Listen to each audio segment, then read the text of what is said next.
Cruzando as Conversas. Oferecimento: Associação dos Oficiais da Brigada Militar e do Corpo de Bombeiros.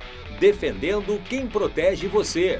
O Badesul valoriza você, valoriza o Rio Grande. Conte sempre com o Badesul e Porto Color. Boa noite, eu sou Guilherme Macalossi e começa aqui na RDC TV mais uma edição do Cruzando as Conversas, o seu programa de análises e debates, trazendo sempre os assuntos que impactam a nossa sociedade, os temas do momento, com a opinião dos nossos convidados aqui nos estúdios e também por videoconferência. O Cruzando as Conversas é um oferecimento da Associação dos Oficiais da Brigada Militar, defendendo quem protege você. De Porto Color, soluções gráficas. A Porto Color atende pelo WhatsApp e você pode ter os serviços da Porto Color na sua casa. E Badesul, o Badesul valoriza você, o Badesul valoriza o Rio Grande, conte sempre com o Badesul. Você pode nos assistir pelos canais 24 e 524 da Claro Net TV e também pelas redes sociais, @RDCTV Digital. Nós estamos em todas as plataformas, no Facebook, no Twitter, no Instagram e no YouTube. Não deixe de mandar a sua mensagem, a sua participação é muito importante. A RDC TV é a emissora que tem o digital no DNA. E você também pode acompanhar o Cruzando as Conversas através do formato de podcast. É só acessar no Spotify, Google Podcasts e demais agregadores. Além do nosso site rdctv.com.br, clique na aba Podcasts, procure o Cruzando as Conversas e ouça no seu smartphone a hora que você quiser e quantas vezes você quiser. Perdeu o programa ao vivo? Então vá lá. É isso aí. E nós continuamos na edição de hoje a nossa série especial de entrevistas com os candidatos a prefeito de Porto Alegre. Nós já estamos há 2 semanas sabatinando os candidatos. Na edição de ontem nós tivemos a participação de Sebastião Melo e de Rodrigo Maroni. E nós prosseguimos nesta terça-feira, hoje com entrevistas com o candidato José Fortunati e com a candidata Fernanda Melchiona. Essa série especial vai até semana que vem, quando nós encerramos entrevistando Walter Nagelstein e Manuela Dávila na segunda-feira. Nos mesmos dias das entrevistas com os candidatos a prefeito de Porto Alegre, nós recebemos no portal RDC, às 14 horas, os candidatos a vice das respectivas chapas.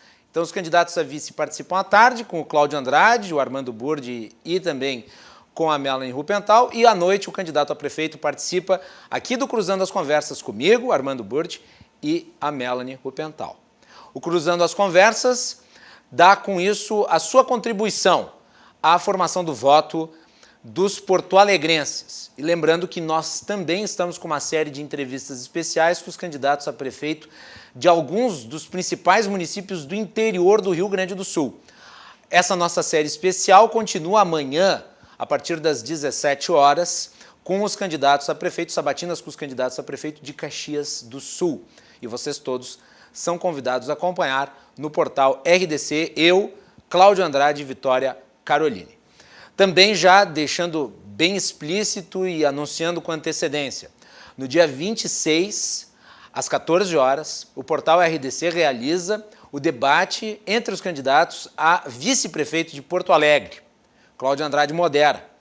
E no dia 28, um evento especial da RDC TV, nós promoveremos um encontro presencial dos candidatos a prefeito de Porto Alegre, dia 28 às 22h15. E nós vamos divulgando ao longo do tempo na nossa programação e nas nossas redes sociais, mas podem ficar bastante tranquilos, porque vamos fazer um evento para realmente ajudar a definir o voto, possibilitando o contraditório e as posições dos candidatos de maneira bastante clara, de maneira a conscientizar os eleitores em relação aos rumos que querem dar à capital dos gaúchos. No primeiro bloco do nosso programa, nós temos a participação de José Fortunati, que é candidato a prefeito de Porto Alegre pelo PTB. A ordem de participação das entrevistas foi definida através de sorteio. Cada candidato tem 30 minutos para perguntas e respostas que são formuladas por mim, por Armando Burdi e Melanie Rupental, e depois mais 2 minutos de considerações finais livre. Eu começo a contar o tempo a partir do momento em que passa a palavra para o candidato que está aqui presente, José Fortunati, do PTB, cujo vice é André Cecchini, do Patriotas. O André Cecchini esteve à tarde no portal RDC. José Fortunati é candidato a prefeito pela coligação Porto Alegre Somos Todos Nós. Candidato, seja muito bem-vindo ao Cruzando as Conversas. A sua apresentação como candidato. Boa noite. Boa noite, Macalossi. Boa noite, Armando. Boa noite, Melanie. É uma grande alegria estar com vocês nesta noite, me apresentando como candidato à Prefeitura de Porto Alegre em 2020. As pessoas me conhecem, já fui vereador desta cidade, deputado estadual, deputado federal, fui vice-prefeito numa gestão anterior, volto a ser vice-prefeito na gestão com José Fogaça e prefeito nos últimos 7 anos. Fui também secretário de Estado da Educação e secretário do Planejamento. Por que faço questão de resgatar esse histórico? Porque me parece que experiência a gente não compra em farmácia. Alguns estão desdenhando da experiência, pois eu quero dizer que para enfrentarmos a crise econômica, advinda da crise da saúde, da Covid-19, é fundamental termos experiências. Indiscutivelmente, o Brasil passa por um momento muito difícil. Não é uma situação de Porto Alegre, sabemos nós, mas que em Porto Alegre assumiu proporções realmente dramáticas. A crise da Covid-19 trouxe indiscutivelmente aflições, trouxe preocupações e trouxe consequências bastante preocupantes para todos os porto-alegrenses. Não somente na área da saúde no que diz respeito à Covid, mas também ao represamento de outras doenças que acabaram não sendo atendidas durante esse período porque as pessoas estavam com medo de ir aos hospitais. E isto começa a mudar e o Sistema Único de Saúde da cidade terá que se preparar para receber essas pessoas. Segundo, porque muita gente que tinha seus planos privados, em função do desemprego, não conseguiram mais pagar os planos privados e vão ter que migrar naturalmente para a saúde pública. Também temos uma crise econômica que traz preocupações muito fortes. Porto Alegre perdeu muito em termos de poder aquisitivo e o desemprego aumentou de forma consistente. Então é impossível não pensarmos 2021 voltando exatamente a pensar em como facilitar o empreendedorismo, colocando à disposição dessas pessoas um microcrédito para que eles possam realmente investir, ultrapassar as situações, fazer com que haja um fomento do comércio e dos serviços, que é uma peça fundamental. Segundo, o turismo, que sempre foi muito forte de eventos e negócios em Porto Alegre, temos que retomá-lo, além de fomentarmos o turismo cultural e o turismo ambiental. E o terceiro eixo que nós trabalhamos no nosso governo e que temos que recuperar com muita força, o eixo da tecnologia. Temos hoje o Pacto Alegre, coordenado por 3 grandes universidades, as nossas principais, e que nós temos que fomentar para quê? Para que, através das startups, a gente possa realmente voltar a gerar emprego de ponta nessa nova tecnologia. Ou seja, 2021 não será um ano fácil. E concluo com outro desafio que me parece extremamente fundamental. Mais do que nunca, a defasagem, o abismo entre as escolas públicas e privadas aparece em 2020. Por quê? Porque as escolas privadas conseguiram, ao longo desse período, ter aulas online para os seus alunos e as escolas públicas municipais ficaram sem esse acompanhamento, apesar do esforço da direção das escolas e dos professores. Então, em 2021, teremos que repensar o ano letivo de forma muito madura, com o acolhimento dos alunos, dos professores, da comunidade escolar, repensando a forma como iremos tratar o ano letivo. Este, sem dúvida nenhuma, é um outro grande desafio que o próximo prefeito terá que enfrentar. Candidato, eu vou começar com uma questão que eu considero polêmica, que foi suscitada no último debate realizado entre os candidatos. E o senhor menciona aí o seu largo histórico como político, nos mais variados cargos. Houve uma polêmica relativa às contas da sua última administração, que foi suscitada por um dos seus concorrentes. O senhor argumentou ao fim do debate de que as suas contas ainda não havia um julgamento final sobre as suas contas. Entretanto, eu gostaria que o senhor comentasse em relação ao parecer do Ministério Público de Contas, que pediu a condenação das contas da sua administração do último ano, se eu não me engano, e que estabelece o seguinte no seu parecer. Os apontamentos descritos revelam prática de atos contrários às normas da administração financeira e orçamentária. Candidato, como é que o senhor analisa esse parecer do Ministério Público de Contas em relação à sua gestão e o que o senhor espera em relação ao julgamento final das suas contas? Eu diria que é um parecer extremamente frágil. Frágil. Muito frágil. Eu conheço o parecer, nós estudamos, apanhamos os dados. Este parecer foi levado ao plenário do Tribunal de Contas do Estado pelo conselheiro Miola, e quando apresentamos o nosso recurso, através de um procurador da própria prefeitura, o procurador Ramalho, o próprio conselheiro Miola retirou o voto, pedindo tempo para voltar a analisar. Por quê? Exatamente pela inconsistência do parecer feito. O parecer que não levou em consideração, obviamente, muitos dados e que nós apresentamos na nossa defesa. Por exemplo? Dados, obviamente, como exemplo, ele diz que há uma inconsistência financeira. Por quê? Porque terminamos o ano de 2016 com 50 milhões no negativo, teoricamente. Só que ele não leva em consideração, e o Armando deve lembrar muito bem disso, que em 2016 o atual prefeito fez o possível para que nós não antecipássemos a cobrança do IPTU. Muita gente acabou ficando na dúvida e pagando no último dia de 2016, ainda no ano de 2016. Só que nós sabemos que, contabilmente, esses recursos só entraram no primeiro dia de 2017, primeiro dia útil de 2017. Nós terminamos com 50 milhões no negativo, primeiro dia útil de 2017, 132 milhões positivos. Então, na verdade, tu tens aqui, se tu levares em consideração o momento que isso foi depositado na conta da prefeitura, que é o que conta, nós temos não um déficit, mas um superávit. Esse é um exemplo muito claro. Segundo, se nós apanharmos os dados concretos da nossa dívida consolidada em 2016, enquanto que a resolução do Senado permite que que os municípios tenham uma dívida consolidada de 120% da receita corrente líquida, e a maioria dos grandes municípios tem 80%, 70% e até 90%, São Paulo tem 90% da sua dívida consolidada no limite da receita corrente líquida, Porto Alegre terminou em 2016 com 18%.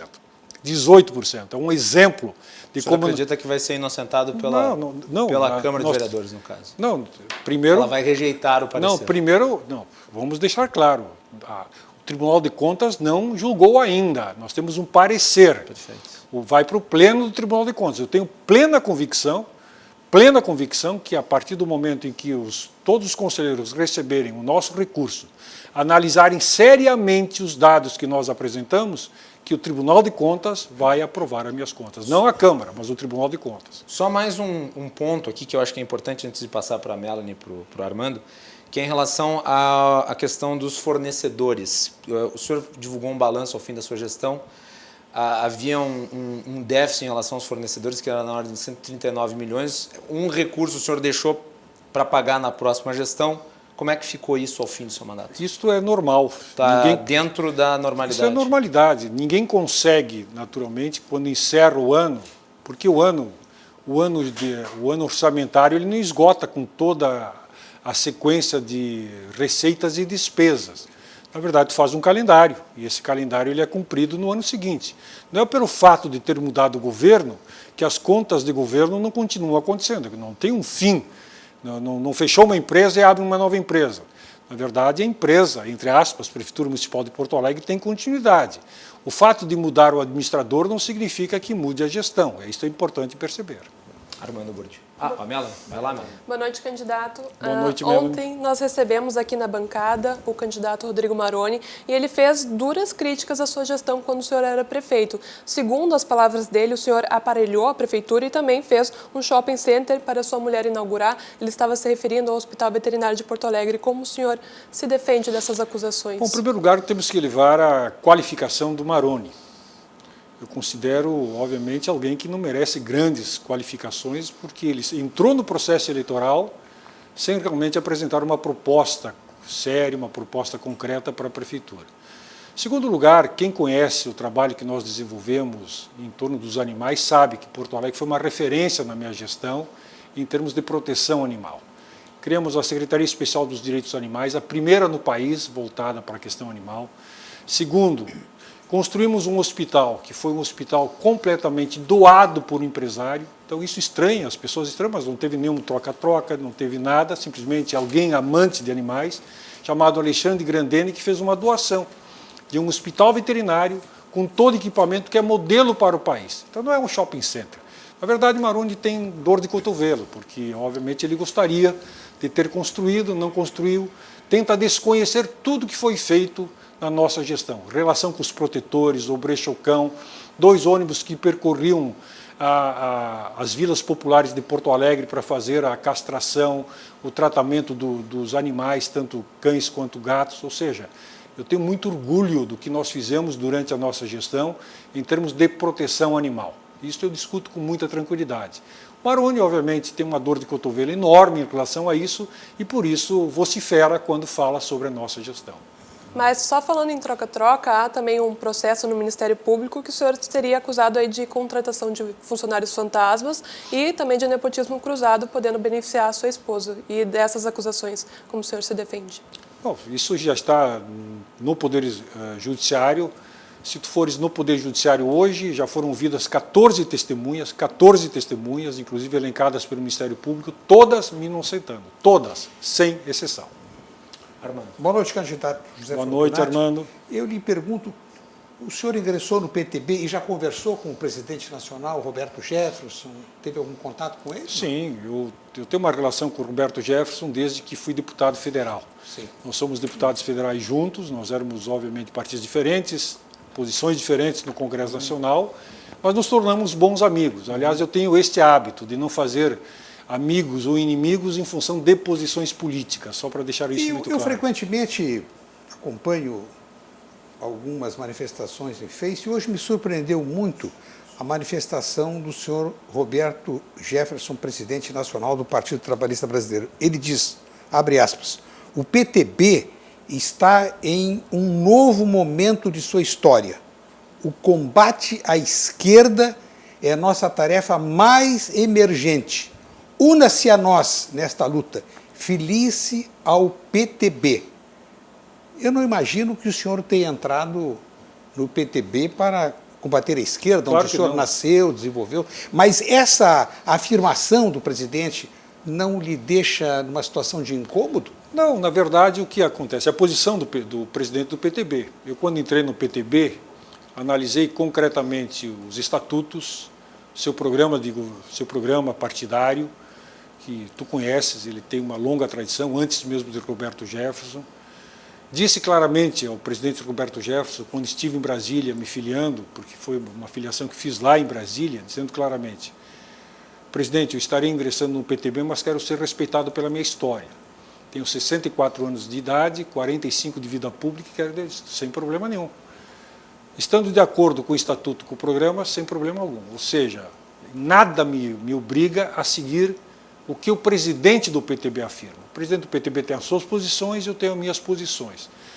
O meu jeito muito claro de ser, e tu me conhece muito bem, é de transitar entre todos, e especialmente quando eu falo da cidade de Porto Alegre, eleito que vou ser, se for eleito, melhor dizendo, não tenho a certeza que serei, mas se for eleito, eu estarei administrando em nome de 1.500.000 habitantes, independentemente de serem de esquerda, de direita, do centro ou algo parecido.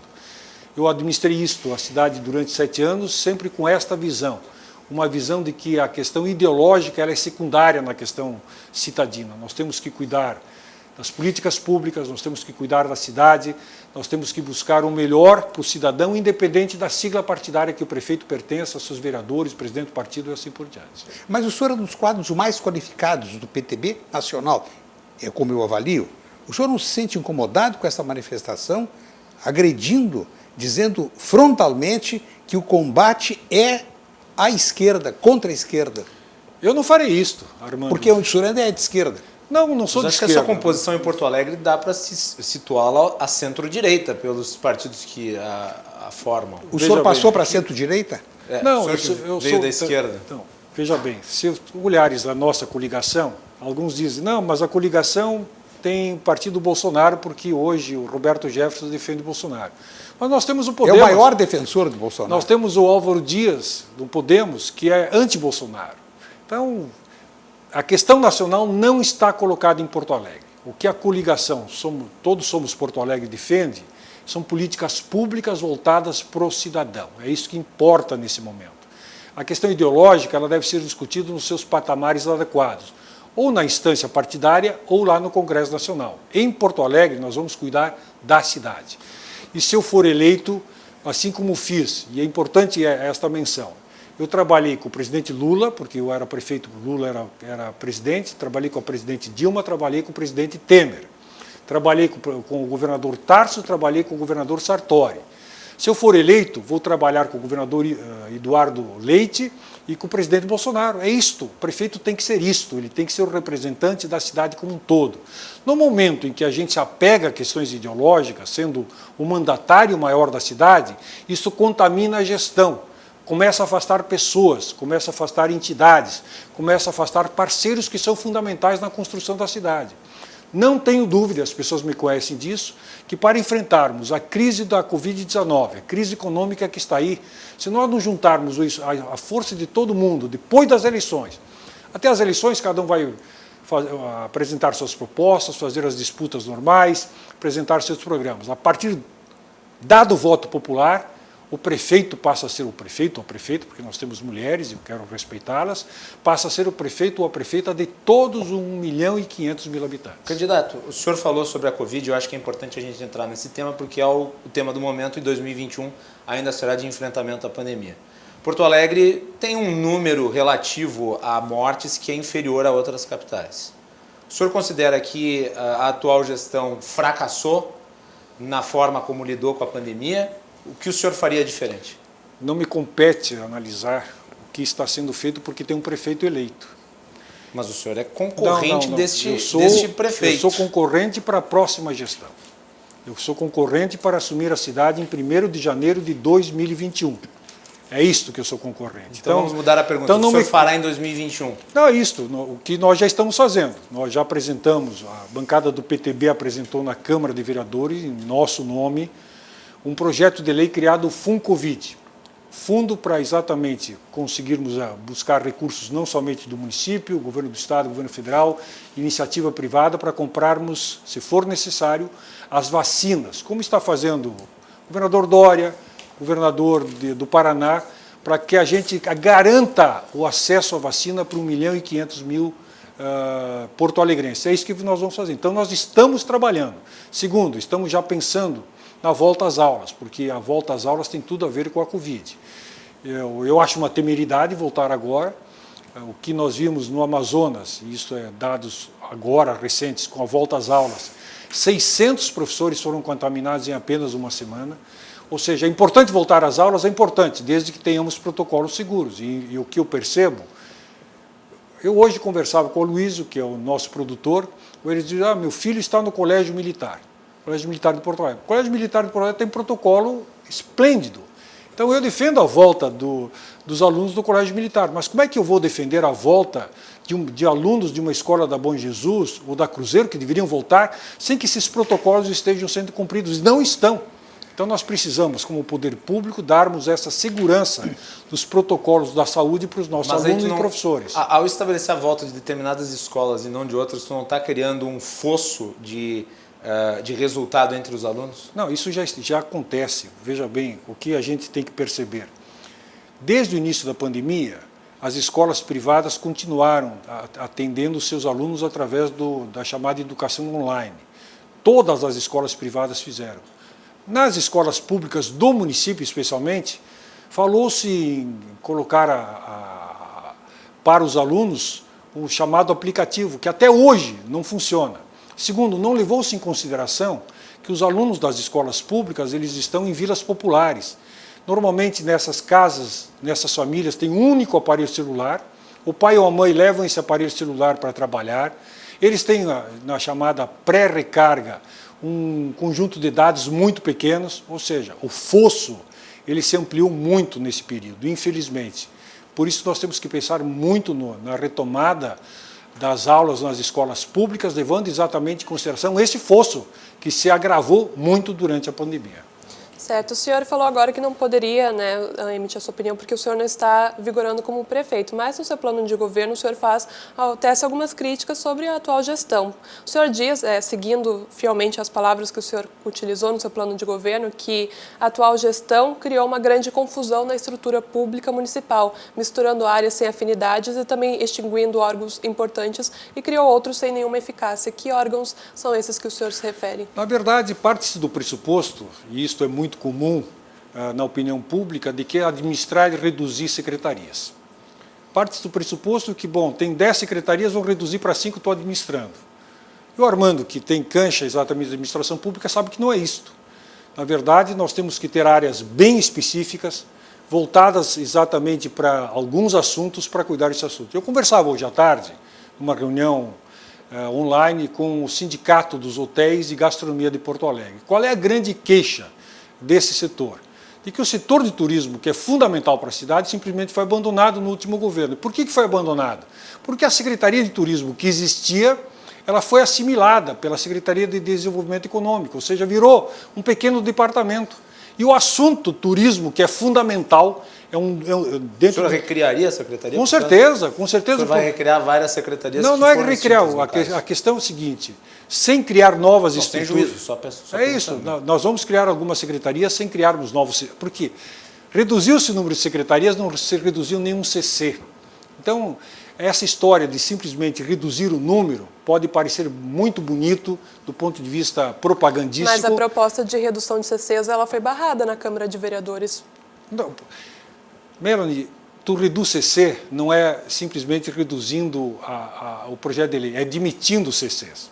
Ponto. E não recompondo. O que fez o atual prefeito? Brigou com os partidos, vou te dar um exemplo mais recente, e renomeou outro de outros partidos que estão na sua base. Então, ele poderia muito bem ter dito o seguinte, bom, não consigo extinguir por projeto de lei o número de CCs, mas ao invés de nomear X, eu vou nomear X menos Y. Ele não fez isso. Então, vamos jogar claro. Na verdade, nós precisamos de uma estrutura administrativa que pense a cidade. Para mim, turismo é fundamental. Turismo tem que ter uma vertente, porque nós temos um tripé, comércio e serviços. Segundo tripé na economia de Porto Alegre, turismo. Terceiro tripé na economia de Porto Alegre, tecnologia da inovação. Se nós não dermos uma atenção específica para estes setores que são fundamentais para a economia, não tem gestão na cidade que consiga fazer com que a economia avance. Há pontos para reaver na reforma administrativa? Com certeza. Nós estamos estudando, estamos pegando, inclusive, vários servidores antigos, estamos pegando especialistas de administração pública, não somente de Porto Alegre, para que a gente reveja a estrutura administrativa que virou, e não sou eu que digo. Fala com o empresariado da construção civil, fala com o pessoal dos sindicatos, hotéis, bares e restaurantes, do turismo, todo mundo insatisfeito, porque, na verdade, não houve a preocupação de dar agilidade, não houve preocupação de tornar isso realmente focado, para que a cidade pudesse se desenvolver. Candidato, na campanha de 2000, a Prefeitura de Porto Alegre, surgiu o metrô. Metrô, porque vai ter metrô subterrâneo, Assis Brasil. Terminada a eleição, não se falou mais. Ressurgiu em 2004, na campanha 2008, 2012, 2016. Eu cheguei a assistir no plenário da Assembleia Legislativa, plenário lotado, a então chefe da Casa Civil, Dilma Rousseff, numa solenidade, o senhor esteve presente, se eu não me engano o senhor discursou também. O metrô é uma realidade, o dinheiro está depositado, Porto Alegre vai ter metrô. Esse ano não tem metrô, né? Não, na campanha. Só vamos resgatar a verdade, Armando, porque é importante. Na verdade, quando a presidente Dilma esteve em Porto Alegre, nós já estávamos com o projeto executivo pronto. Chegaram a instalar um escritório. Exato, porque de frente ao Beira-Rio. Nunca avançamos tanto. Sim, mas tá bom, mas não se realizou, não saiu. Não saiu por quê? Porque a crise chegou, infelizmente a crise chegou no Brasil, não podemos, a crise econômica em 2015, 2016. Belo Horizonte, olha, eu li diariamente 3 jornais de Belo Horizonte. Lá o trem está bom, tá. Sim, mas foi construído anterior a isso. Não. Sim, foi construído Está recebendo anterior. verba. Não, eu sei. Eles estão fazendo a complementação, a extensão de linhas. Nesse momento. Eu quero dizer, nesse momento de crise. O prefeito lá está conseguindo, e o governador também. Eu pergunto o seguinte, esse ano não se fala em metrô. Não, nós vamos falar em VLT e BRT, que são agora... Então tá. São veículos de superfície muito mais baratos. Portanto, nós construímos, ou os candidatos construíram, uma ficção. Não foi uma ficção, era possível, porque, Armando, quando a gente projeta alguma coisa na cidade, tu tem que ir em busca do sonho. Porque se tu só pensar no feijão com arroz, tu não desenvolve a cidade. E eu tenho orgulho de ter pensado no metrô de forma muito séria. Enquanto a crise não se abatia sobre o Brasil, 2015, 2016, o metrô era uma realidade. Nós fizemos uma grande discussão com o governo do Estado, com o governo federal, com todas as instâncias técnicas e tínhamos uma aprovação, inclusive com recursos, tanto do município, do Estado e da União, para ser colocado no metrô. O grande problema é que a crise veio, e veio com muita força. E aí, quando a crise veio com muita força, o governo federal retirou a sua parcela e acabou inviabilizando o metrô. Então, eu acho que o futuro prefeito tem que saber qual é a varinha mágica que funciona em Belo Horizonte, porque lá o metrô está andando e vai andar. Que alternativas o senhor propõe, no caso, para a implementação desses modais de transporte público coletivo? Na verdade, nós temos que repensar o sistema de ônibus em Porto Alegre junto com os outros modais. O sistema de ônibus em Porto Alegre está realmente numa situação muito difícil. Quem não partir desse pressuposto de que a situação hoje é bastante caótica, por quê? Nós fizemos uma licitação que foi considerada modelar, aprovada pelo Tribunal de Contas do Estado, o Ministério Público, a ANTP, a Associação Nacional dos O Transportadores. senhor não privatizaria a Carris? Deixa eu chegar lá. Primeiro tem que entender o sistema, porque senão a gente pega, na verdade, simplesmente uma parcela e não entende o que é principal. O principal é o sistema como um todo. Se nós não pensarmos o sistema que está realmente fragilizado, não adianta dizer, eu vou privatizar a Carris. Ninguém compra a Carris hoje exatamente pela crise do sistema. Isso é importante considerando saber. que Porto Alegre tem a passagem mais cara dentre todas as capitais do Brasil. Sem dúvida, é isto. Então, e não é por causa da Carris, é porque o sistema realmente, ao longo do tempo, foi operando dessa forma. Então, nós temos que pensar numa fórmula para resolvermos o problema do sistema de transporte de ônibus em Porto Alegre, juntando com outros modais. Nós estamos estudando isso, já vimos inclusive exemplos de outras capitais, a ANTP está nos assessorando, a Frente Nacional de Prefeitos, já vimos exemplos, como exemplo, Paris, que tem um belo modelo, reformulou completamente o seu sistema. Então nós estamos buscando esses ensinamentos para que a gente possa adotar em Porto Alegre. O senhor é favorável ao subsídio aos empresários de ônibus que durante décadas ganharam muito dinheiro? Não sou favorável. Eu acho que existem outras fórmulas e nós vamos apresentá-las de tal forma que a gente construa a revitalização do sistema sem subsídio público. Candidato, eu perguntei isso para o seu concorrente Sebastião Melo e vou perguntar para o senhor. O senhor foi prefeito, Sebastião Melo foi seu vice e agora o senhor concorre contra ele. A que se deveu a sua vontade de concorrer nessa eleição? Foi um ato de traição ao seu ex-vice-prefeito, que nessa eleição tinha boas chances de eventualmente ir para o segundo turno e até ganhar a eleição? Não, eu não vejo como ato de traição. Ele foi meu vice-prefeito, trabalhamos em conjunto e foi meu candidato em 2016. Então, não tem nenhum ato de traição. Seria estranho se em 2016 eu não o tivesse apoiado. Aí tu poderia perguntar, por que tu não apoia em 2016 ele sendo teu vice, como acontece hoje com o atual prefeito e o atual vice? Aí poderia ser traição. Se passaram 4 anos, Sebastião Melo é deputado estadual, eleito democraticamente, eu estou sem mandato, ou seja, a vida continua, eu não posso ficar preso, obviamente, nunca mais. Onde o Sebastião Melo estiver, eu não posso mais ser candidato, seria um absurdo. Obviamente, nós somos agentes políticos, eu me sinto muito tranquilo, então não estou enfrentando o meu vice-prefeito, estou enfrentando o deputado estadual Sebastião Melo, que é um homem público, um homem político a quem eu tenho maior carinho e admiração.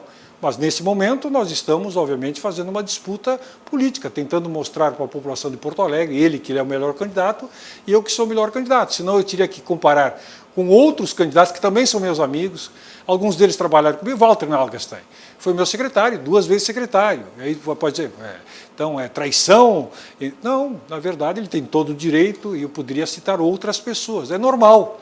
Na vida pública, a gente tem que ter compromisso. Meu compromisso com o Sebastião Melo era em 2016, apoiá-lo em 2016. E eu fiz, do primeiro ao último minuto. Tanto é que em 2016, eu saí de cena pública Ou seja, todo evento público que nós tínhamos em 2016, deixei de comparecer para deixar o Sebastião Mello ter toda a visibilidade. Eu cuidei da prefeitura internamente. Até me disseram, pô, Fortunati, quem está administrando é o Mello? Não, ele está indo nas agendas públicas, está tendo visibilidade. Então, eu honrei com o que tinha me proposto. Sebastião Mello, meu candidato a prefeito em 2016. Fiz isso. 2020 é outra história. 20 segundos, candidato. Nós temos, na verdade, tempos que se passaram. Ele tem um mandato, eu estou sem mandato, nós estamos nos oferecendo para, obviamente, oferecermos as melhores propostas para a população. Muito bem. Então tá aí os 30 minutos basicamente esgotados, 30 minutos de perguntas e respostas para o candidato José Fortunati. E como todos os demais que passaram aqui pela bancada e todos os que passarão ainda, agora o candidato José Fortunati tem mais 2 minutos livres para as suas considerações finais. Candidato, muito obrigado pela sua participação hoje aqui no nosso programa e fica com a palavra. Quero agradecer o Macalossi, o Burdi, a Melanie pela oportunidade, agradecer a RDC TV. É importante abrirmos esse espaço porque, sem dúvida nenhuma, o processo eleitoral não é um direito dos candidatos, mas é um direito do eleitor, para conhecer melhor as propostas dos candidatos. E nós estamos fazendo isso de forma muito aberta, sem agressões. Estou sendo agredido, hoje fui para a Polícia Federal, amanhã eu vou para o Tribunal Regional Eleitoral, exatamente para formalizar as denúncias, entre aspas, fake news que estão sendo desenvolvidas no baixo nível. Não tenho medo disso, não tenho receio, tenho uma vida muito limpa, muito tranquila, ando pela rua de cabeça erguida e continuarei andando.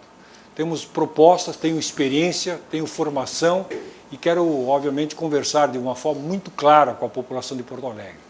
O meu compromisso, além de todo o programa de governo, é voltar a dialogar com a cidade. Sempre fiz isso, fortalecendo o orçamento participativo, os conselhos municipais de políticas públicas, relação com as entidades sindicais, relação com as entidades empresariais, fazendo isso sempre com muito diálogo. Para quê? Para que a gente possa olhar esse momento tão aflitivo do país, crise da Covid, crise econômica, com todas as suas sequelas e consequências, e buscarmos soluções discutidas, referendadas pela maioria e decididas com muita força para que a gente possa ultrapassar este momento tão difícil que é o momento que o Brasil e o mundo, de certa forma, atravessa, mas que atinge com muita plenitude Porto Alegre. Quero contar com o teu voto para que a gente continue trabalhando a partir de 2021 pela cidade de Porto Alegre, de forma, volto a dizer, dialogada, coletiva, reforçando sempre a relação com o cidadão e permitindo que Porto Alegre volte a sorrir. Muito bem, está aí então o candidato José Fortunati aqui no Cruzando as Conversas. Agradecer novamente ao José Fortunati pela sua participação aqui, também agradecer a sua assessoria. Hoje à tarde também teve presente aqui no portal RDC o candidato a vice de José Fortunati, André Secchini, no portal. E nós vamos fazer um break. Melanie Rupental e Armando Burdi continuam comigo. Nós temos mais uma sabatina pela frente com a candidata do PSOL, Fernanda Melchiona. O Cruzando as Conversas retorna depois do intervalo. Fique conosco, já voltamos.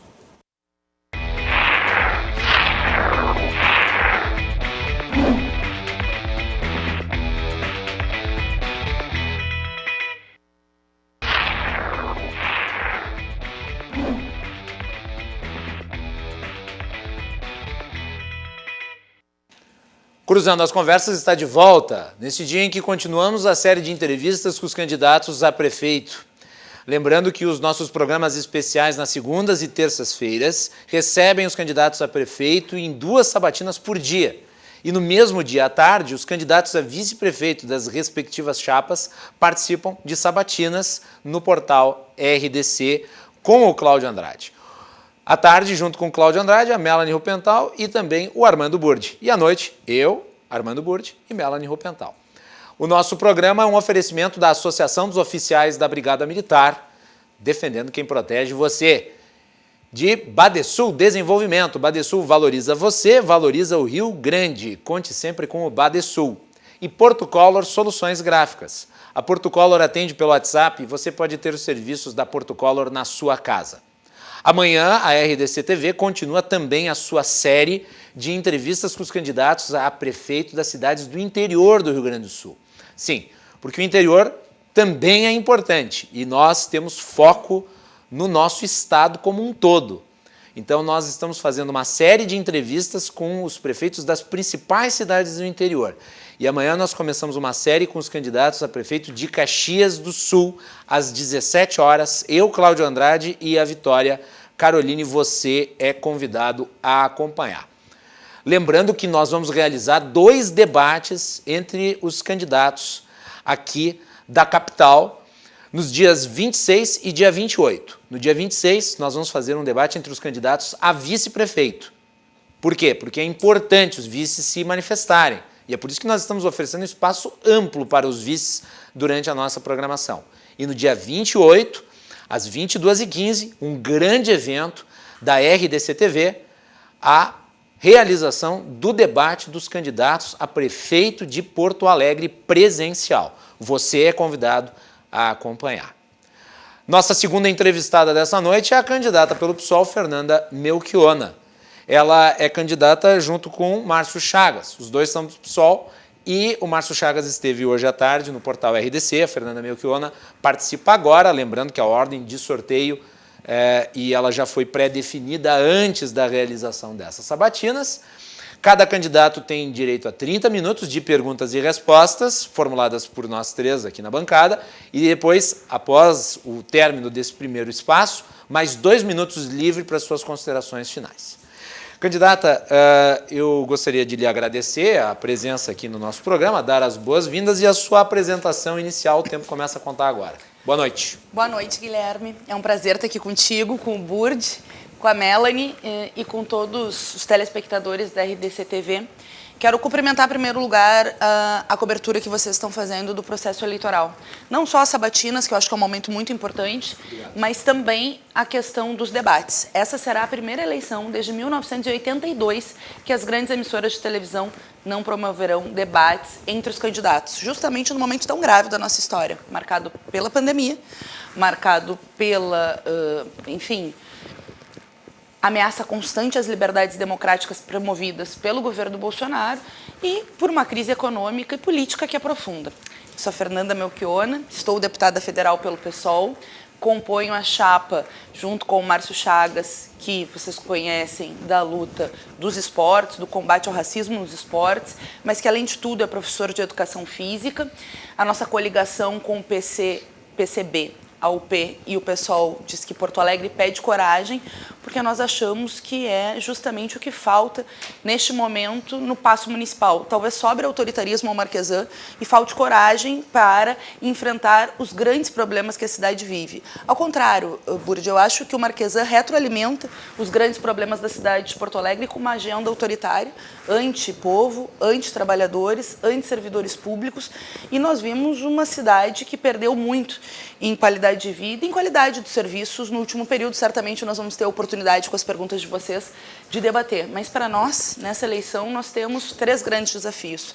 Primeiro, colocar o debate nacional, porque quem assumir o passo, e nós queremos estar no passo a partir de janeiro de 2021, terá que enfrentar o aprofundamento da crise econômica. Só com a pandemia, o Brasil perdeu 8 milhões de postos de trabalho, Porto Alegre perdeu 25 mil postos de trabalho, com uma combinação de uma piora da qualidade de vida, o arroxo salarial dos trabalhadores e trabalhadoras e uma elite econômica que está mais rica. O Brasil tem mais bilionários hoje do que tinha em março desse ano. Então, nós veremos o aprofundamento dessa crise, com a retirada do auxílio emergencial que o Bolsonaro nunca quis dar. Como deputada federal, ajudei a aprovar o auxílio emergencial de R$600 e garantindo uma emenda minha e da bancada do PSOL o duplo benefício para as mulheres chefes de família. Além disso, os impactos da pandemia do ponto de vista sanitário, porque ela ainda não acabou. Porto Alegre já perdeu 1.134 vidas, o Brasil já passou das 150 mil vidas perdidas por Covid-19 e o reconhecimento do apagão em várias áreas, inclusive a educação, que não tem que voltar às aulas agora sem medidas de segurança, mas tem que, a partir de 2021, ter um plano concreto de educação integral, contraturno e medidas concretas para reverter, né, essa perda de conteúdo que os alunos, sobretudo da rede pública, tiveram. Eu vou começar por aí, candidata, já que a senhora menciona a questão nacional, eu vou trazê-la aqui para o início do nosso programa, aqui para o início da nossa sabatina. O PSOL faz uma oposição bastante aberta ao governo Bolsonaro, a senhora mesma é uma crítica e uma crítica profunda do governo. Posições de executivo são, entretanto, posições que necessitam de uma postura muitas vezes pragmática.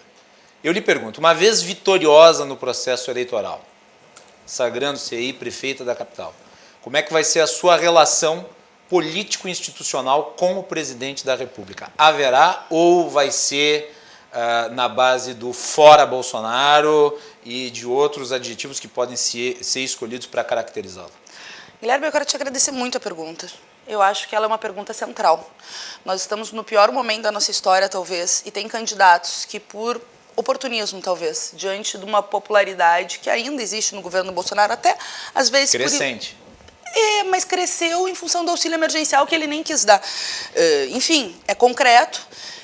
Eu acho que tinha que dar o auxílio emergencial, independente de qualquer coisa, porque o povo não pode passar fome, mas por isso eu sempre falo que ele e o Paulo Guedes queriam dar R$200. Eles foram derrotados pelo Congresso Nacional, por nós da oposição e por outros parlamentares, inclusive, que garantiram o auxílio emergencial. Mas não é porque ainda existe essa popularidade, embora o setor do povo tenha feito experiência, que achou que estava votando contra a corrupção, e a corrupção está dentro não só do Palácio do Planalto, como na família Bolsonaro. Na família. Ele e os filhos estão envolvidos em vários escândalos, que se der tempo falaremos. Mas veja, eu acho que é momento de ter posição. Não só de pessoas como eu, que tem um programa claramente de enfrentamento aos grandões, no sentido de cobrar aquilo que eles devem para garantir políticas de combate à desigualdade, mas em defesa das liberdades democráticas. A pergunta não é porque nós falamos tanto do fora Bolsonaro, é porque as pessoas silenciam diante de uns... Não todas as pessoas, temos milhões de brasileiros, inclusive como a Carol Solberg, que lamentavelmente foi punida, advertida no dia de hoje, eu acho um ataque à liberdade de expressão, mas por que silenciam diante de um governo criminoso? Como é que a gente vai achar que é normal? Mas aí é que está o foco da minha pergunta. A senhora, como prefeita, vai encampar a bandeira do fora Bolsonaro? Certeza. E continuará chamando o governo de criminoso? Com certeza. A senhora não sentaria para conversar com o presidente numa relação institucional, no caso? Olha, em geral... Chamando ele de criminoso, eu acho que ele não aceitaria. Mas ele é obrigado a aceitar e mandar os recursos que Porto Alegre tem direito. Nós não queremos ficar com um pirizinho pedindo dinheiro para o Bolsonaro. Ele é obrigado a mandar o Fundo de Participação dos Municípios. Ele é obrigado a mandar a recomposição do ICMS, porque ele também foi derrotado pelo Congresso Nacional. Nós queremos uma relação que busque as verbas que Porto Alegre tem direito, porque isso é da lei e o governo é obrigado a dar, mas ao mesmo tempo faça parte, sim, de um movimento nacional contra a extrema-direita, contra as liberdades, a restrição das liberdades democráticas e, junto com a juventude, com as mulheres, com os LGBTs, com os negros e negras, alerte a população de que é fundamental derrotar a agenda antipovo do Bolsonaro e tem relações, inclusive, com Porto Alegre, né, Guilherme? Primeiro porque a luta pelas liberdades democráticas é a luta da nossa geração. Eu não acredito que a gente possa ver o protofascismo botar a cabeça para fora e achar que isso é normal. Mas mais do que isso, Porto Alegre não é uma ilha. Essa agenda econômica do Bolsonaro tem impactos negativos para Porto Alegre. PEC do teto dos gastos tirou 20 bilhões do SUS só nos últimos 2 anos. E a gente está vendo a diferença que faz um SUS agora no momento de combate à pandemia. Se a gente pegar, por exemplo, as medidas como a reforma da Previdência, tem impacto nos municípios. Boa parte dos municípios do Rio Grande do Sul, a maior fonte de renda, né, na cidade é a Previdência Social. Mas vai diminuir. Os municípios e estados não estão inclusos na reforma aprovada, não, até agora. Sim, mas eles obrigam, ou enfim, orientaram os estados a fazer. O Eduardo de Leite, lamentavelmente, já fez. O Marquesan fez uma parte aumentando a alíquota e quer fazer novo ataque aos municipários. Nós não faremos. Mas, veja, com a retirada do auxílio emergencial, tu vai ter um aumento enorme da desigualdade. O Brasil hoje se estima que tenha cerca de 20% da população desempregada, não é qualquer coisa. Tu tira esse dinheiro de circulação do auxílio emergencial, tu impacta ainda mais a rede de comércio, serviços e consumo. Tu tem um arroxo salarial dos servidores que, de novo, pela agenda econômica do Bolsonaro, aprovada por grande parte, né, dos partidos no Congresso Nacional, que não é só ele, congela ainda mais tempo o salário dos servidores, já vem num congelamento enorme. Então, o que tu vai ter? O que tu vai ter? Mais desigualdade, que é o que está aprofundando no Brasil, essa agenda econômica do Bolsonaro. Tem aprofundado a desigualdade social. O Brasil tem mais bilionários hoje do que tinha antes da crise. Aí, como todo o foco é voltado para águas proteção, tem gente que está ganhando com o dólar lá em cima e quem está pagando caro é o povo que está pagando 20 reais pelo arroz. Às vezes eu fico preocupado com o foco na questão nacional, porque o público, o eleitor, pode eventualmente achar que a senhora concorre a presidente da República. Não, eu não concorro a presidente da República, eu concorro a prefeita de Porto Alegre, que era uma prefeitura altiva que honra a sua própria história. Veja, se nós não tivéssemos tido um governador com a garra do Brizola, talvez a ditadura civil-militar tivesse sido em 1961, porque teve um governador com altivez para reconhecer a responsabilidade histórica que tinha naquele momento. Eu acho que Porto Alegre não é uma ilha, porque a agenda econômica nacional também impacta em Porto Alegre. Ou se tem uma política nacional e também local para resolver os problemas, eu tenho a tranquilidade, sabe, Guilherme, de saber que o nosso programa é um dos mais completos da eleição. Até te faço o desafio, www.fernanda50.com.br. Ele tem proposta para absolutamente ou quase todas as áreas. Todos os programas não é um dos mais completos? Vai dizer. Amplo. É amplo. É amplo. Tem...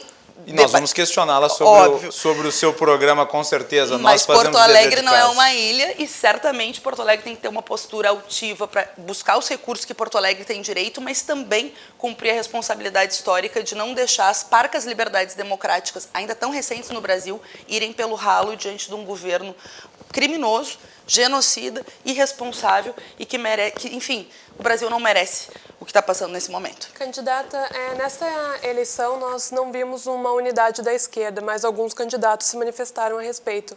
A candidata Manuela chegou a dizer que houve uma reunião, mas que as chapas não entraram em nenhum acordo. Qual é a visão do pessoal sobre isso? Vocês já tinham a intenção de concorrer ou não houve, ou tinham a intenção da unidade e não conseguiu ser construído? E quais foram os principais pontos que pesaram para não acontecer essa unidade? Melanie, eu acho que nós temos esquerdas distintas. Assim como tem 10 chapas da direita, centro-direita, enfim, nós também temos esquerdas distintas. Tem centro-esquerda, tem candidatos que já governaram, inclusive o PT e o PCdoB governaram 13 anos, junto com o PMDB, junto com o PP, na mesma porta que esses partidos do regime, né, com uma agenda absolutamente distinta da nossa, entraram. Nós saímos com coerência para formar o PSOL, com a Luciana Genro, que foi pioneira na formação desse partido tão importante, né, para resgatar bandeiras fundamentais de luta dos trabalhadores, mas também de enfrentamento aos privilégios e à corrupção. Então, nós temos esquerdas distintas. Mesmo assim, diante de um cenário de um governo Bolsonaro, de extrema-direita, que precisa ser enfrentada, nós nos propusemos a fazer um processo de unidade que fosse discutido por baixo, um programa construído com os movimentos sociais, com a cidade de Porto Alegre, a partir de um processo de prévias, que acontece até em eleição presidencial, né? Acontece ali no Uruguai, a Frente Ampla faz há 20 anos, e a gente estava propondo uma eleição de prefeitura. O PT e o PCdoB não quiseram, colocaram a sua candidata, o seu vice, o seu programa. E eu acho que eles ficaram com medo de perder nas prévias? Eu não sei porquê, acho que isso é uma pergunta endereçada a eles, mas nós, se perdêssemos, estaríamos, né, apoiando a chapa porque o povo teria decidido, né, a população teria decidido. Eu acho que nós não perderíamos, porque o pessoal tem a sua história na cidade de Porto Alegre, tem uma bancada muito ativa com o Roberto Robaina, que foi protagonista da CPI, né, que agora mostrou vários crimes aí de corrupção envolvendo o Marquesan, tem o Alex Fraga, que é um vereador super combativo da área da educação, tem a Karen Santos, tem o Pedro Ruas, enfim, o pessoal tem a sua força na cidade de Porto Alegre, mas mesmo que perdêssemos, estaríamos apoiando a chapa. Bom, nesse cenário, então, não foi possível ter unidade. Eu acho que essa pergunta deveria, enfim, cabe mais a eles responder porque não tem unidade, mas, por outro lado, eu vejo que nós temos as nossas... Eu sei. Ela, inclusive, disse que já fez, né, ou que vai fazer. Mas que nós temos diferenças, né? Eu vejo hoje as propostas, como estão se apresentando com uma postura de centro-esquerda, e eu acho que é fundamental dizer o que precisa ser feito, do ponto de vista também da tributação, dos resgates dos grandes devedores da cidade de Porto Alegre, mas também pensar que nós não podemos cair em 2018, sabe, Melanie? Porque me parece que muitas vezes o voto útil é o voto inútil, em que a gente pode levar quem está na frente nas pesquisas para o segundo turno, mas que pode perder para qualquer candidato da direita no segundo turno. Eu acho que a gente precisa de uma esquerda que diga seu nome, que diga que é esquerda, que se coloque a serviço de uma luta nacional que precisa ser feita, mas também com propostas... A senhora não acredita que indo para o segundo turno essa rejeição à Manuela migraria para você? Acho que não, a minha rejeição é pequena, acho que... Talvez mas, enfim, por ser menos conhecida? Talvez por ser menos conhecida, mas o pessoal tem a sua história, enfim, que também pede a oportunidade de governar para que a gente possa, com coerência, tendo a caneta, fazer mudanças estruturais. A gente conseguiu, Guilherme, reduzir a tarifa de ônibus em Porto Alegre em 2013. Eu vi a pergunta que vocês fizeram para o Fortunati, espero ter tempo de responder também, se eu parar de falar, inclusive. Mas a gente quer ter a caneta para poder fazer a auditoria do sistema de transporte. A gente é parte da luta contra os privilégios que garantiu com a nossa luta, minha e do Pedro Ruas, que e com a opinião pública, a justiça nos desse razão e cassasse o aumento absurdo do salário dos vereadores. A gente tem projeto para moradia popular, a gente quer ter uma oportunidade de governar. Eu acho que essa rejeição não viria, mas, de qualquer maneira, eu acho que é fundamental apostar em novos caminhos também. Se a gente quer um novo futuro, é preciso novos caminhos. E acho que uma nova esquerda no Brasil precisa ser crítica, autocrítica, acho que precisa combater uma política de conciliação de classe, é preciso ter um projeto independente dos trabalhadores e da juventude, precisa governar de baixo para cima, criando mecanismos de participação que sejam efetivamente deliberativos. Por isso, nós estamos propondo o orçamento participativo deliberativo para que a gente possa tomar decisões difíceis. 2021 não vai ser um ano fácil, no Brasil e em Porto Alegre, né? A crise que está posta não é uma crise fácil e a gente precisa, sim, ter uma proposta concreta para combater os impactos do Covid, do ponto de vista sanitário, mas também do ponto de vista econômico. Candidata, um assunto do cotidiano, o retorno dos camelôs à Rua dos Andradas, Borges de Medeiros, Otávio Rocha. A senhora é favorável a essa permanência de vendedores regulares cujos produtos, nós sabemos, ou são resultado de furto, não pagam imposto, origem desconhecida? Qual a sua posição em relação a essa presença que acaba em vários dias da semana molestando a passagem da população por essas vias tão frequentadas? Armando, Burti, primeiro eu quero discordar da tua premissa. Eu não acho que a maior parte dos produtos sejam de furto ou pirataria, ao contrário. A senhora já fez uma auditoria para ver se eles têm notas de procedência? Não, mas deixa eu posso... A polícia dá batidas no mínimo uma vez por semana. Eu acho que, inclusive, a ausência de regularização, inclusive uma política do governo de não criar feiras itinerantes, como nós propomos, ou no centro da cidade, porque eu acho que o quadrilátero pode ser estendido, ou em regiões centrais, como Baixo do Viaduto, ou em regiões com grande circulação de gente, é que facilita com que tenha pirataria, etc. Mas a ampla maioria das pessoas que estão ali trabalham, viajam para comprar suas mercadorias com regularização, não conseguem ser regularizadas pela prefeitura, são tratadas como bandido numa situação de desemprego. E o que nós vimos no camelódromo, que eu acompanhei atentamente como vereadora, foi uma grande mentira para os camelôs, né? Eles venderam que teria segurança para chuva, para o sol, os camelôs inclusive apoiaram a ideia do camelódromo, de ficar resguarnecidos, e a gente vê aluguéis abusivos, condomínio abusivo, não tem circulação de pessoas. Boa parte daqueles camelôs que foram para o camelódromo em 2009 acabaram saindo de lá justamente por não conseguir vender e acabam aceitando uma premissa de ficar trabalhando na rua dessa maneira por não ter uma regularização do poder público. Nós queremos regularizar. Inclusive, eu propus para o secretário Eduardo Cidade, à época, né, que se tivesse uma feira itinerante ou no horário depois das 18 horas, que se construísse uma política de feiras para regularizar. A maior parte dos ambulantes de Porto Alegre querem regularização.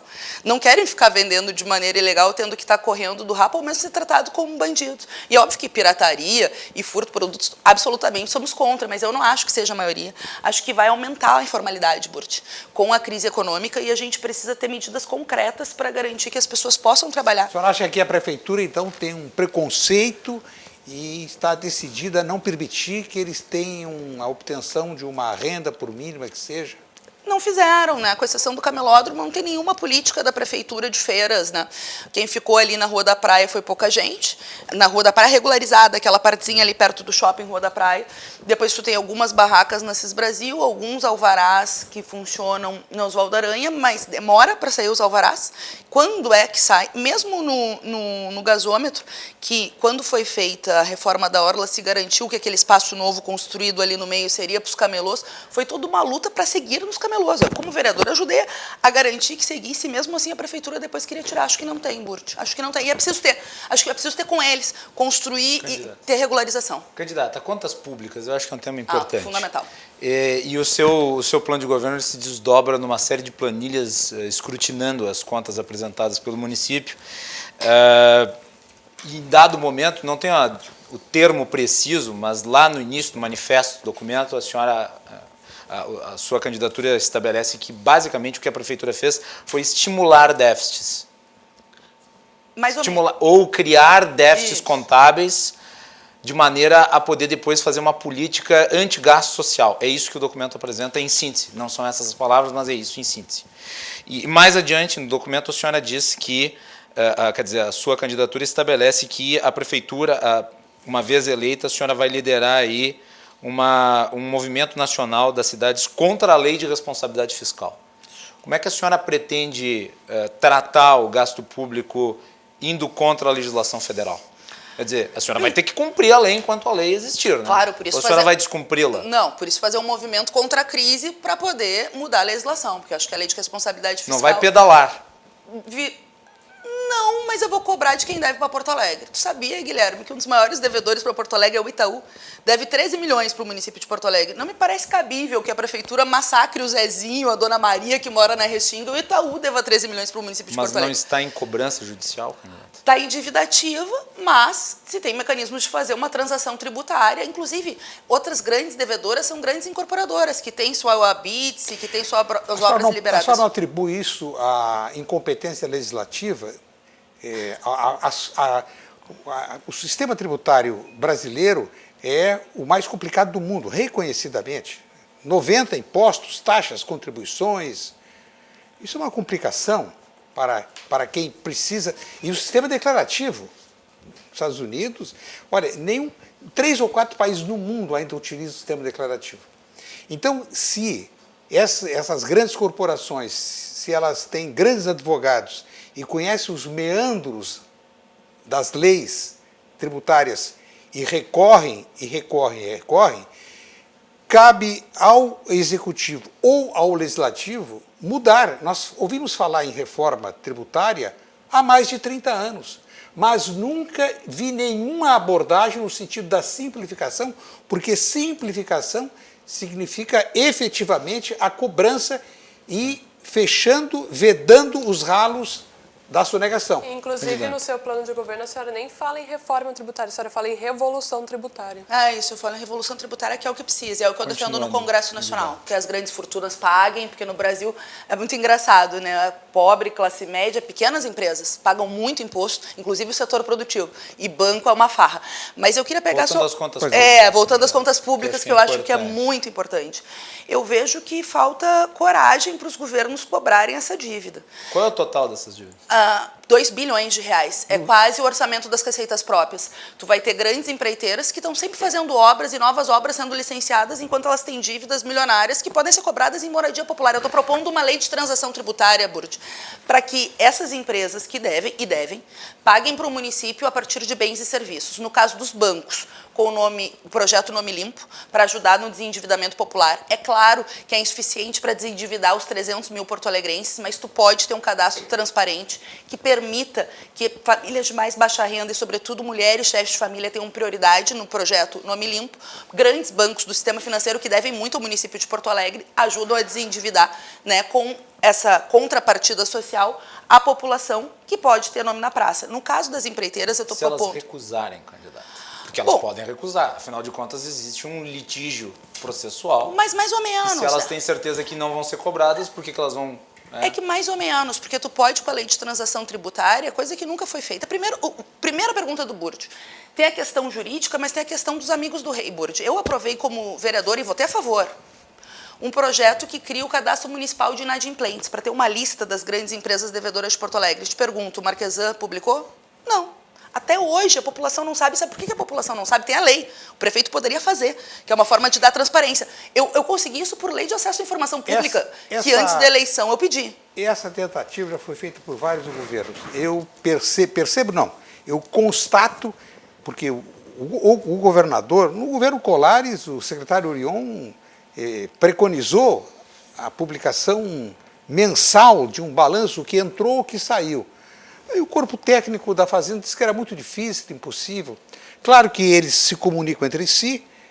2 meses depois, eu abri o Diário Catarinense e o então governador, o Wilson Klein Bing, durante o seu governo, publicou mensalmente o balanço, o que entrou, o que saiu, e a população ficou acompanhando. Porque essa nebulosidade é também uma forma de controle. Informação é poder. Com certeza. Então, Eu Mas acho está publicada a lei. Hein? O Marquesan não faz por falta política, está publicada a lei e os fazendários sabem. Tanto é que eu fiz a lei de acesso à informação pública e recebi E a sua bancada não deveria estar batendo, tirando o sapato e batendo Mas a minha diariamente bancada, na tribuna? aliás, a minha bancada é a que mais bate na tribuna. É. Não literalmente Mas com o eu não sapato, vejo, mas olha, tu sabe que a minha bancada é melhor da Câmara dos Vereadores. Eu com assisto, todo respeito aos quando eu não outros. vou pessoalmente, eu assisto às sessões, agora não tem mais sessão. É verdade, tu ia sempre quando eu era vereadora. Como? Então, tu ia sempre quando eu era vereador. Então. É meu dever, né, como jornalista, mas eu não vi essa fiscalização tão intensa como deveria, porque isso é a defesa do interesse público. Sim. O resto é discurso, o resto é politicália. Então, eu acho que quando num município a dívida ativa chega a 2 bilhões, 1 bilhão de SSQN, 770 milhões de IPTU, eu pago o IPTU em dia. Agora, olha, Posso te fazer um coleta comentário? de lixo, 260 milhões, 500, uma cidade com 596 mil lançamentos de pessoas físicas e jurídicas na dívida ativa, isso é recorde mundial. É isso. Quero só te fazer um comentário.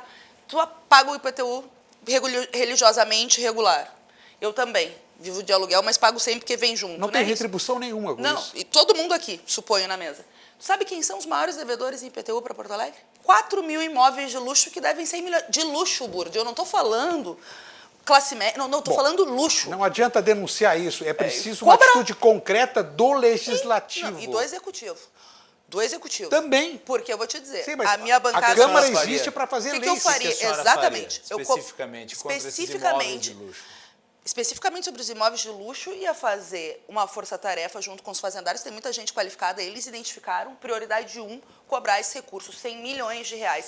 2, eu quero fazer a legislação com relação ao Estatuto da Cidade, porque o Estatuto da Cidade já prevê que na ausência de quitação tributária, depois de um certo lapso temporal, tu pode fazer a execução fiscal desses imóveis. Se não paga e chega a um limite X da dívida, a prefeitura pode fazer, só que ninguém regulamentou o Estatuto das Cidades no município de Porto Alegre, nenhum governo teve coragem de fazer.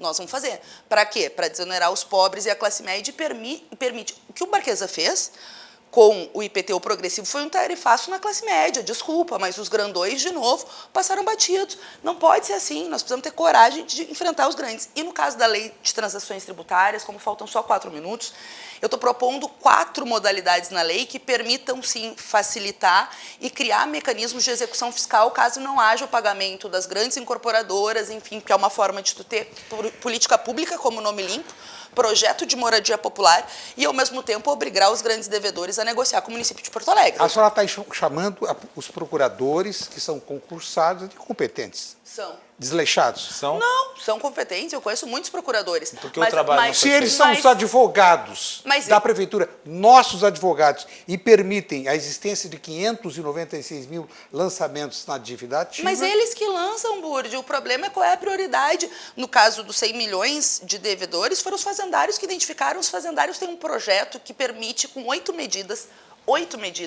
sem aumento de tributação, ampliar a arrecadação em 300 milhões. 8 medidas concretas que também estão no meu programa.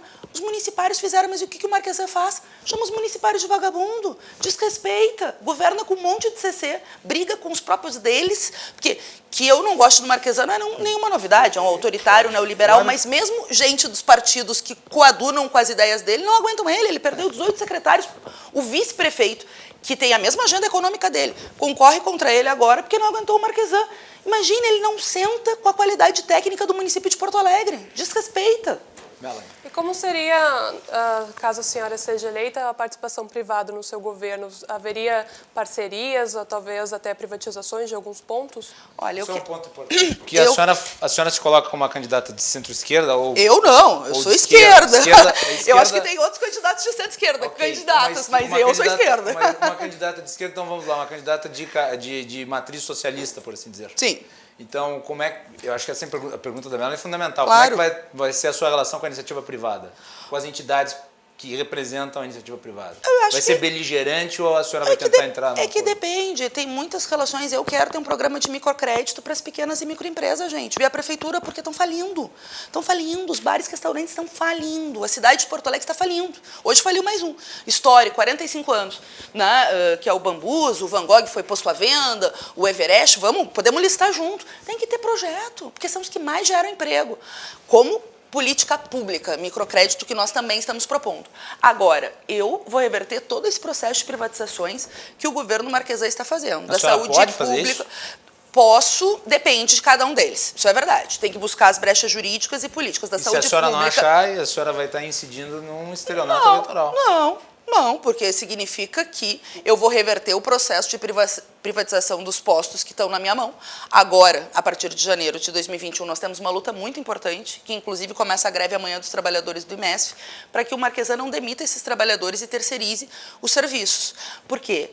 E a gente garantindo esse A senhora não quebra a respiro... segurança jurídica com isso? Não, quem está quebrando a segurança jurídica é o Marquesan, que está desrespeitando gente que faz 10 anos de concurso.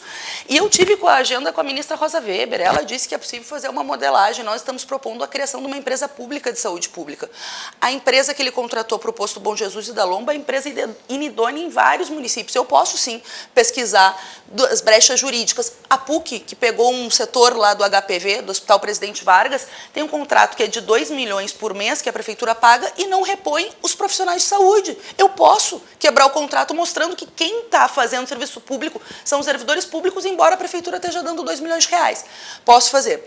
E 2, via de regra, as parcerias público-privadas viraram privadas-privadas, que é o caso do camelódromo, é dinheiro público, em que o controle público sai fora, massacra o povo e vira uma lógica privada. Isso eu não vou fazer. Eu acho que a prefeitura não é um balcão de negócios. A prefeitura tem que ter como meta garantir direitos à nossa população, ampliar serviços públicos, garantir atendimento à população em vulnerabilidade e, ao mesmo tempo, ter medidas efetivas para gerar emprego, renda, dignidade. Eu quero governar com os municipários, com os rodoviários, com os trabalhadores e trabalhadoras, com os motoristas de aplicativo, com os taxistas, com as mulheres, com os LGBTs, com os negros e negras e compor um governo de baixo para cima, com a comunidade LGBTQI+, com os indígenas, para que a gente possa mudar Porto Alegre, que tanto precisa de mudança. Muito bem, eu só pedi o tempo para a candidata porque estava se esgotando os 30 minutos de perguntas e respostas, mas a candidata vai ter mais 2 minutos para fazer a sua manifestação livre final aqui sobre a sua candidatura. Eu gostaria de agradecer a candidata Fernanda Melchiona por ter participado hoje aqui da nossa sabatina no Cruzando as Conversas. E também a sua chapa. Hoje à tarde nós tivemos também a participação do Márcio Chagas, candidato a vice da Fernanda Melchiona no portal RDC. Fernanda, obrigado por ter vindo, obrigado pelas respostas e você tem mais 2 minutos para as considerações finais que começam a contar a partir de agora. Obrigado. Eu quero agradecer, Guilherme, a ti, ao Burdi, a Melanie, pela oportunidade. Eu acho que sabatina é isso, tem que perguntar mesmo para os candidatos. Eu lamento muito que na eleição mais importante, talvez no momento mais grave da nossa história, Covid, Bolsonaro, Marquesan, a gente não vai ter debates democráticos nas grandes emissoras. E vocês que são uma rede nova, a RDC TV, está preparando um debate entre os candidatos e candidatas. Acho que isso é muito importante, porque não é menos na primeira eleição pós-governo Bolsonaro não ter debates igualitários no processo eleitoral. Acho que é um ataque grave às liberdades democráticas. Quero dizer que nós do PSOL, da UP e do PCB achamos que Porto Alegre e o futuro nos exige coragem. A situação não é fácil, o nosso povo está sofrendo. Porto Alegre está sendo muito mal administrada por um autoritário que desrespeita o povo da nossa cidade, que está sendo investigado e, aliás, foi recomendado indiciamento por corrupção na CPI do Roberto Robaina por 3 crimes, tráfico de influência, improbidade administrativa e corrupção passiva, que é o Marquesan.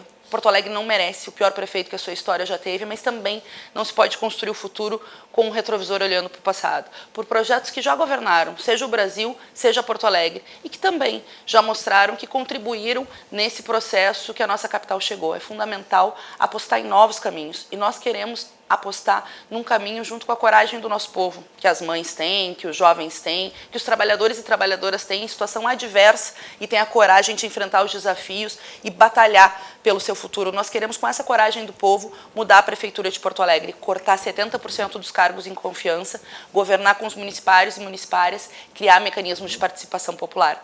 E quero alertar a população que quem vota em pesquisa, vota mal. Se fosse por pesquisa, Olívio Dutra não teria sido prefeito da cidade de Porto Alegre, Erundina não teria sido a melhor prefeita que São Paulo já teve. Vota com a tua coragem, vota 50 para um novo futuro. Então, muito obrigado, candidata Fernanda Melchiona, pela entrevista aqui no Cruzando as Conversas. Nós vamos continuar essa série especial na próxima semana. Na segunda-feira receberemos as candidaturas de Walter Nagelstein e de Manuela Dávila, lembrando que o modelo de entrevistas é o mesmo, 30 minutos de perguntas e respostas, mais 2 minutos de considerações finais, e eu ressalto, valorizo o modelo porque permite o aprofundamento das ideias e é óbvio o papel dos jornalistas aqui, obviamente, questionar, e nós estamos fazendo com a mesma consistência para todos os candidatos. Eu acho que é fundamental na formação da opinião do público, na formação da convicção do voto. Esse é o papel que a RDC TV vem fazendo com os candidatos a prefeito, mas não apenas com eles, com os candidatos a vice-prefeito, que são importantes, e são importantes porque nós temos visto muitos casos de vice-prefeitos assumindo como prefeitos, e depois é eles que governam, então é necessário conhecer as suas ideias, suas colocações, quem são. E também com os candidatos a prefeito do interior. A RDC TV está no Rio Grande do Sul inteiro, então nós estamos trazendo também os candidatos a prefeito das principais cidades do interior do estado do Rio Grande do Sul para Sabatinas. E nós começamos amanhã às 17 horas com Caxias do Sul. Nesta semana nós já tivemos 2 destas entrevistas especiais com os candidatos a prefeito das cidades do interior. Começamos com Canela, depois fizemos Canoas e agora Caxias do Sul. Então acompanhe no portal às 17 horas. Nós vamos fazer intervalo, Melanie Rupental e Armando Burdi continuam comigo aqui na bancada para o último bloco do nosso programa de hoje. Já voltamos!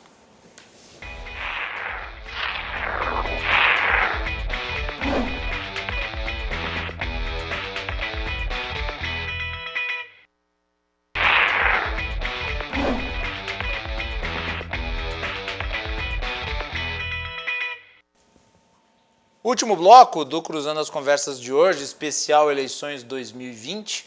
O Cruzando as Conversas é um oferecimento de Badesul Desenvolvimento. Badesul valoriza o Rio Grande, está ao lado dos gaúchos em todos os momentos, principalmente dos mais difíceis. E o Badesul está sempre ajudando no desenvolvimento do nosso estado com investimentos, inovação e muito trabalho. Com esse propósito, o Badesul contribui para o crescimento do Rio Grande do Sul e, junto com você, luta para superar todos os desafios. É pensando nisso e no desenvolvimento que o Badesul oferece oportunidades de financiamento para produtores rurais, municípios e empresas dos mais diversos tamanhos e setores. A gente valoriza você, valoriza o nosso estado. Badesul, Governo do Rio Grande do Sul, novas façanhas. Também de Porto Color Soluções Gráficas. A Porto Color atende pelo WhatsApp e você pode ter os serviços da Porto Color na sua casa. E a ASOF-BM, Associação dos Oficiais da Brigada Militar e do Corpo de Bombeiros, defendendo quem protege você. Neste último bloco, aqui comigo na bancada, Armando Burti e Melanie Rupental, meus colegas jornalistas aqui da RDC e também entrevistadores da nossa série de sabatinas que estão densas, estão boas de ver, dá para tirar muito de conteúdo do que os candidatos estão falando. E lembrando que nos dias 26 e no dia 28, a RDC realiza 2 debates, dia 26 entre os candidatos a vice e dia 28 entre os candidatos a prefeito. Dia 28 às 22h15 aqui no horário do Cruzando as Conversas. Melanie, amanhã nós continuamos a nossa série com os candidatos a prefeito do interior, em Caxias do Sul. Quem é que vai participar amanhã? Exatamente, 6 candidatos aí, 6 chapas. Vai começar às 17 horas, começando aí pelo PSDB com Adilo de Domênico. Depois, 10 minutos passados, será o Antônio Feldman e daí seguindo Carlos Búrigo do MDB. Depois disso vai ter o Edson Nespolo do PDT, Júlio Freitas, que é do Republicanos, e Marcelo Saviero, que é do Novo. Muito bem, 6 candidatos, hein? Cada um com 10 minutos. É um longo espaço que certamente eles não terão nas outras emissoras, né? Esse é o diferencial. E, aliás, nós estamos fazendo a sugestão do nosso querido Armando Burdi na nossa cobertura. Cada município que é apresentado tem um vídeo que nós fazemos sobre o município, com a história do município. A Melanie que está fazendo a narração, né, Melanie? Trazendo os principais dados, questões populacionais e todas as características principais da cidade para trazer primeiro uma contextualização sobre cada ponto que vai ser debatido. Armando E Burdi. Caxias do Sul tem tudo para nos orgulhar. Olha, quando você vai Tem a bons candidatos ali, pelo que eu vi, né? Eu conheço 2, pelo menos. Eu conheço praticamente todos. Vai ser uma disputa bastante intensa. O Pepe já foi, tem uma liderança muito grande. 2 deputados estaduais do PT estão em condições de disputar. O caso de Caxias, com o deputado Pepe, o ex-governador José Ivo Sartori, que apoia o Búrigo, que foi seu braço direito durante 4 anos, ex-prefeito de São José dos Ausentes, transferiu o título para Caxias do Sul. O Sartori está na rua trabalhando dia e noite. O Antoninho Feldman, nosso colega jornalista, que foi assessor de José Ivo Sartori quando ele exerceu o cargo no parlamento, e foi seu secretário da Cultura quando Sartori foi prefeito, são candidatos com condições de um bom debate. Já li os programas, boas propostas, e Caxias merece, porque é um polo extraordinário, metal mecânico. Quando a gente vai a Caxias, em certos locais, parece que nós estamos no hall da ONU. Tantos estrangeiros que vão lá conhecer e adquirir produtos. Nossa, é uma... E é por isso que é importante... E é por isso que é importante trazer esses nomes para aqui, né? É uma valorização. Nós temos audiência em Caxias e é por isso que nós estamos fazendo essa cobertura. Eu queria mandar aqui abraço para o Léo Brandão, que está nos enchendo de elogios aqui, inclusive ao Burdi, e ele repetiu aqui que tu era presença cativa nas sessões da Câmara de Poa e da Assembleia do Rio Grande do Sul.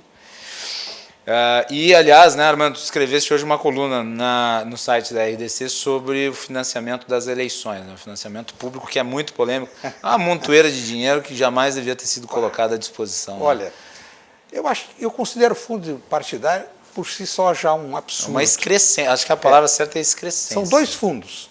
O fundo partidário para a manutenção dos partidos, cuja prestação de contas é pífia. Quando descobre alguma coisa, mas foi gasto para... Bom,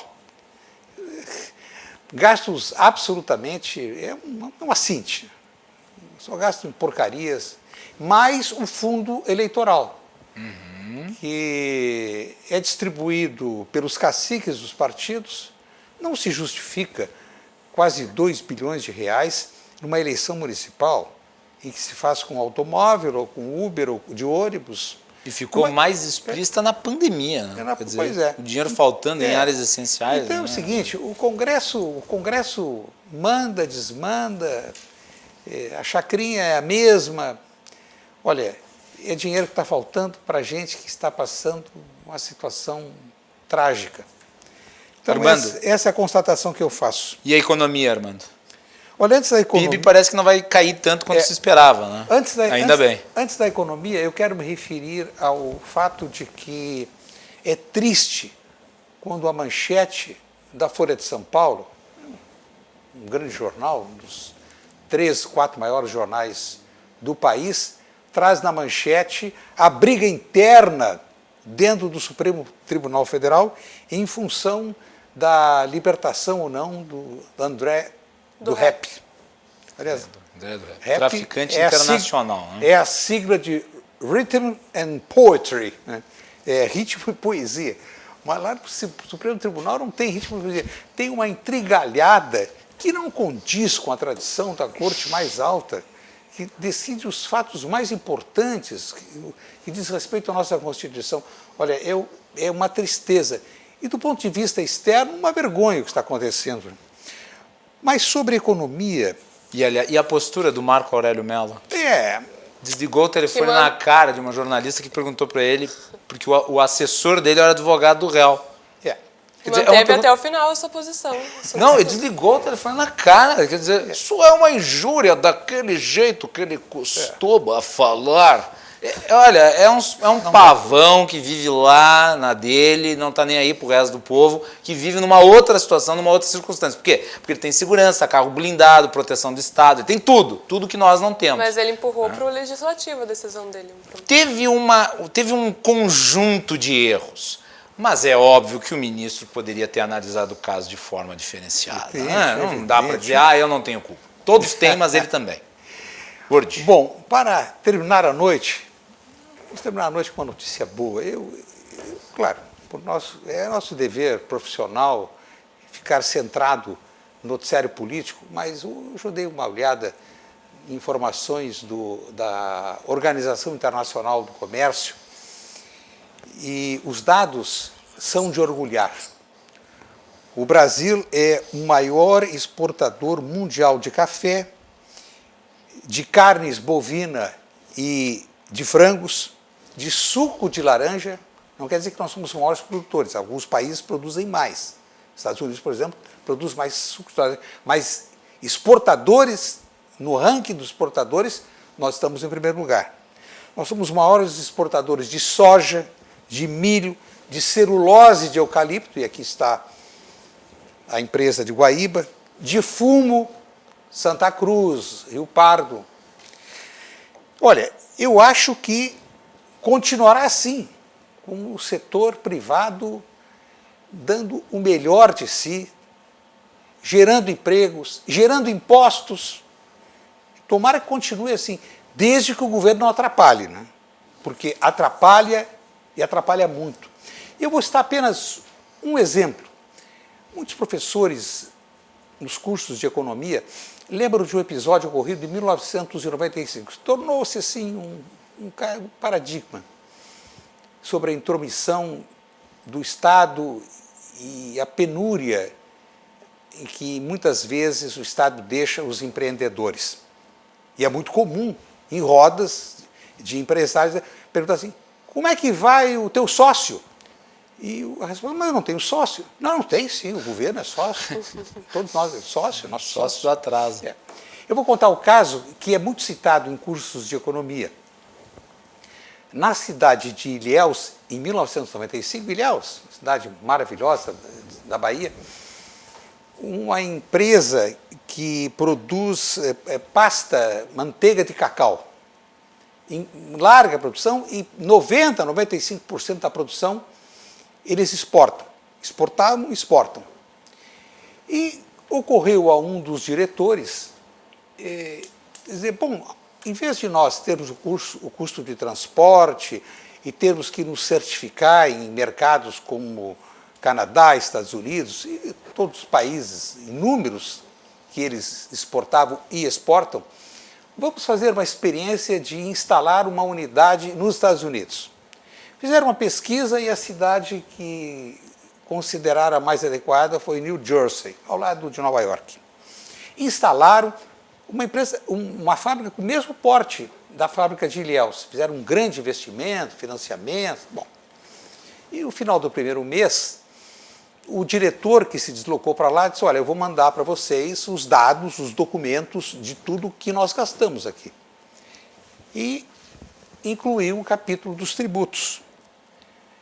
E quando chegou em Ilhéus, a direção olhou e disse: olha, mas... e telefonou. Acho que tu mandasse os documentos incompletos dos tributos, não é possível.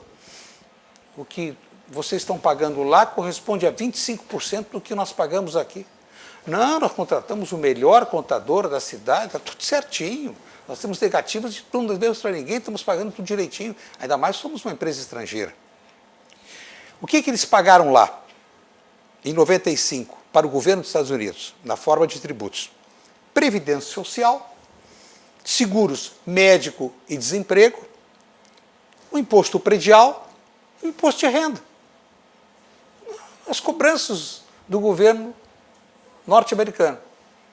E aí que um dos diretores resolveu abrir a boca, né?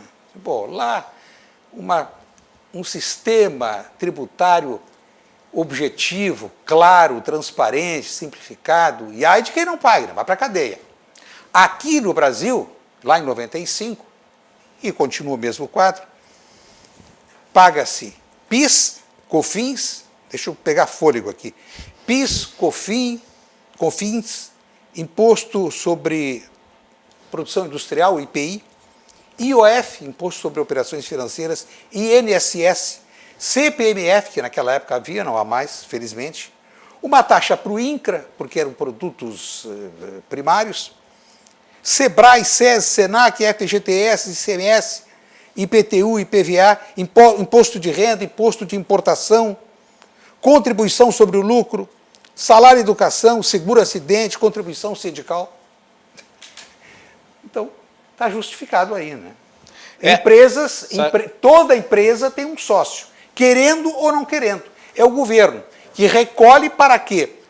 Para sustentar esta máquina imensa, lenta, morosa.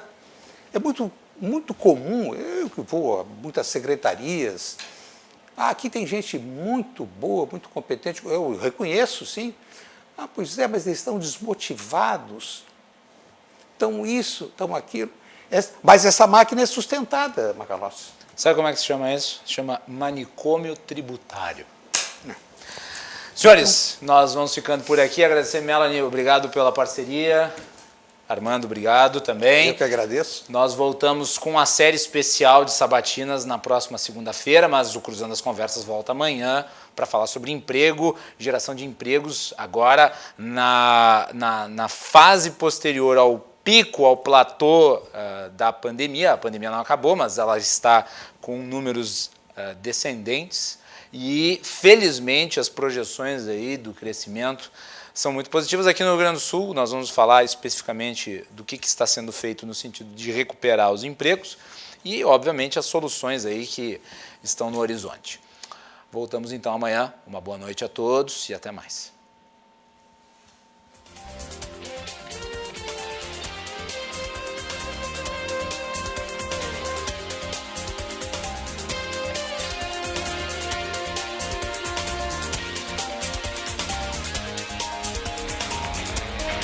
Cruzando as Conversas.